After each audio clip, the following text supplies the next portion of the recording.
En fait, l'intention suprême, ce serait de faire en sorte de ne pas considérer l'équipe comme un élément composé simplement de 11 joueurs, mais de la considérer comme un élément composé d'un maximum de joueurs de notre effectif et qu'on puisse enchaîner les matchs en se rendant compte que c'est effectivement la même équipe qui joue, même si ce ne sont pas les mêmes joueurs. Donc c'est ce vers quoi on veut tendre. Et l'idée aujourd'hui, c'est de pouvoir donner aussi des perspectives de temps en temps à d'autres joueurs pour que le phénomène que je vous ai décrit avant puisse exister. Öncelikle sorumuz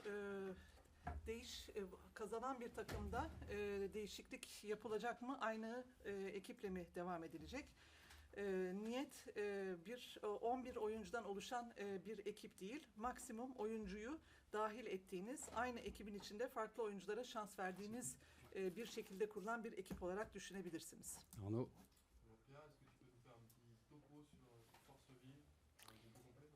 Un seul joueur est indisponible et il s'agit de Mamadou Diawara. Bu maçta oynamayacak kişi var mı? Bir kişi var, o da Mamadou Diama.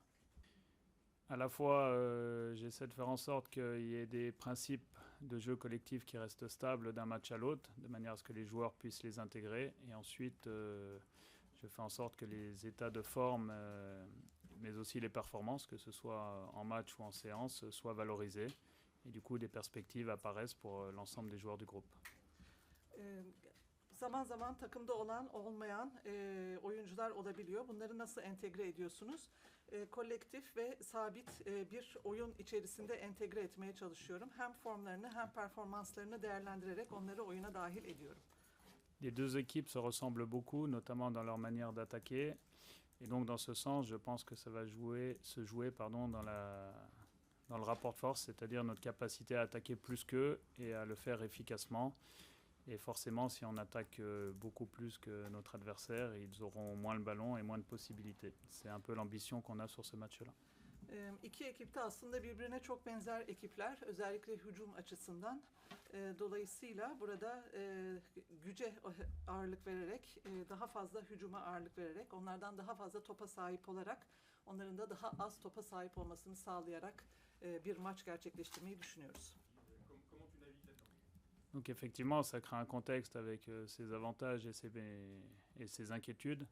Mais dans tous les cas, on ne bâtit pas une équipe et le jeu d'une équipe pour faire des séries. On bâtit tout ça de manière à atteindre des objectifs.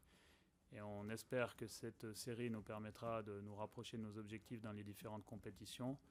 Et donc dans ce sens, il faut la faire perdurer un maximum puisque tous les points comptent, vu que ce sont deux compétitions qui sont basées sur des points et des championnats. Mais on a la volonté surtout de continuer à bien jouer, de mieux jouer et se développer en tant qu'équipe, de manière à avoir de plus en plus d'arguments dans nos futurs matchs. 5 başarı üst üste bu bir güven fazlası yaratıyor mu? Tabii ki artıları eksileri olabilir ama bir ekip inşa ettiğiniz zaman hedefleriniz vardır. O hedeflere erişmek üzere o ekibinizi oluşturursunuz. Farklı mücadeleleri de puan almak için bu hedefinizi gerçekleştirmek için belirlediğiniz planları sürdürürsünüz. Her puan bizim için kıymetli. Onun için daha iyi ve daha faydalı bir sistemle maçımızı oynayacağız.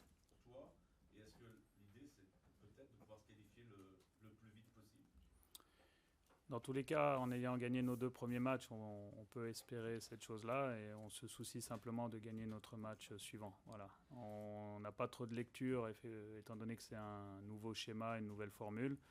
Et on sait que si on arrive à enchaîner avec une 3e victoire, on se donnera un maximum de chance. Et donc on appréhende les choses comme ça. Avrupa Ligi çok uzun bir listeden oluşuyor. Dolayısıyla puanları hesaplarken ne kadar puan alırsak acaba tur atlarız gibi nasıl bir yaklaşım geliştiriyorsun? Biz bu çok uzun ve yeni bir formül ve yeni bir şema üzerine kurulmuş bir lig olduğu için biz sadece önümüzdeki maça odaklanıyoruz. Her aldığımız zafer bize bir puan getirerek diğerki maçlara hazırlanmamıza yardımcı olacak. Il est arrivé doucement au club, mais dans tous les cas, aujourd'hui, il est prêt à jouer. Et il y a des chances, effectivement, que vous le voyez demain. Evet, yavaş yavaş kulübümüze entegre oldu. Oyun oynamak için hazır. Yarın oynama ihtimali de yüksek. Pour moi, ce sont des chiffres qui se comparent avec des effectifs différents, dans dans des moments où le championnat est un peu différent, donc c'est difficile de les faire parler. En tout cas, on est tous contents d'avoir eu ce rythme-là, mais on ne s'interdit pas de continuer à l'améliorer. Dans tous les cas, on s'occupe de ça tous les jours, mais sans se soucier des chiffres. En fait, on le fait déjà pour être performant dans nos matchs et dans nos compétitions, et les chiffres parleront plus tard. À titre personnel, non, honnêtement, je suis pas en quête de marquer l'histoire par les statistiques. Je m'occupe simplement de ce que je fais au quotidien, un peu de la même manière que ce que je demande aux joueurs. Et c'est à la fin des compétitions qu'on fera les comptes. Yine Lyon'un başarısı altın yıllarına geri kavuşuyor mu? Bu konu hakkında ne hissediyorsunuz? Rakamları nasıl değerlendiriyorsunuz? Zaferler elbette çok güzel ama rakamların farklı ortamlarda, farklı koşullarda elde edilen başarıları karşılaştırmak bana göre zor. Bizim bir ritmimiz var. Bu ritimde ilerleyip kazanmayı sürdürmek istiyoruz. Rakamlara odaklanmaktansa maça odaklanmayı tercih ediyorum. Şahsen ben nasıl görüyorum diye soruyorsanız, benim özellikle istatistikler açısından tarih yazayım gibi bir arzum yok. Daha çok maça odaklanıyorum. Maçtan sonra vakti geldiğinde rakamlara odaklanırız. Edouard. L'expression des principes affichés en début de saison, à savoir du pressing, une capacité à sortir le ballon proprement de manière à le posséder dans de meilleures conditions dans le camp adverse, et aussi une volonté d'attaquer l'adversaire en permanence dans son dos. Donc on le voit de manière un petit peu plus régulière aujourd'hui. Maintenant, on a envie que ça s'intensifie encore, que ça se diversifie et surtout que ça puisse répondre à différents contextes de jeu et donc d'adversité face à des défenses à 5, face à des défenses à 4, en Coupe d'Europe, en championnat, à domicile ou à l'extérieur. Et à partir du moment où on aura des principes qui vont s'exprimer, peu importe le contexte du match, on pourra considérer que le jeu d'équipe sera installé. Oyunların ve oyuncuların regülaritesi düzeni açısından oturdu mu diyebilir miyiz? Biz sezon başında belirlediğimiz bir ilkemiz vardı. Pres yapma, topu çıkarma rakip sahadan, hücuma geçmek.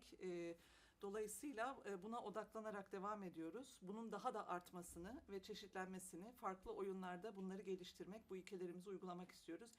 Gerek evde kendi sahamızda yaptığımız maçlarda, gerek uluslararası maçlarda, yurt dışındaki maçlarda ilkelerimizi benimsediğimiz zaman oyunda zaten oturmuş oluyor.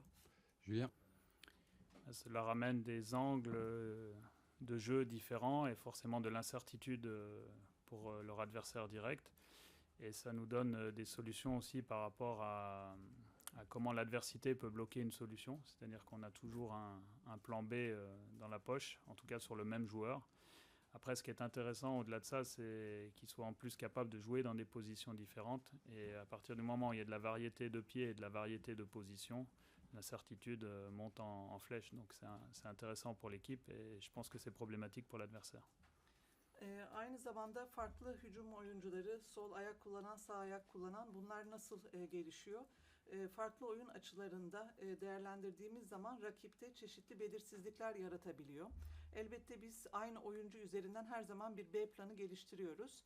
Farklı oyun, farklı ayak, farklı konumlarla karşı tarafı da kafasını karıştıracak şekilde oynadığımız zaman oyunumuzda başarılı olabiliyoruz.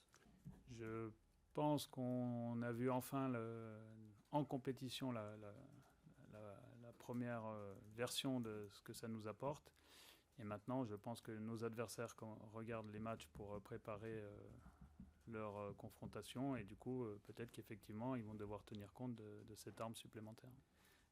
İlkelerinizi uygularken hem gole gitmek hem de rakibi şaşırtmak dediniz. Bunlara adapte oldunuz. Artık ikinci faza geçiş mi yapıyorsunuz? Biz bütün bunları uygulayarak maçlarda aslında rakiplerimiz bizim oyunlarımızı seyrettiği zaman farklı durumlar geliştirmek zorunda hissetmesini yaratmış oluyoruz.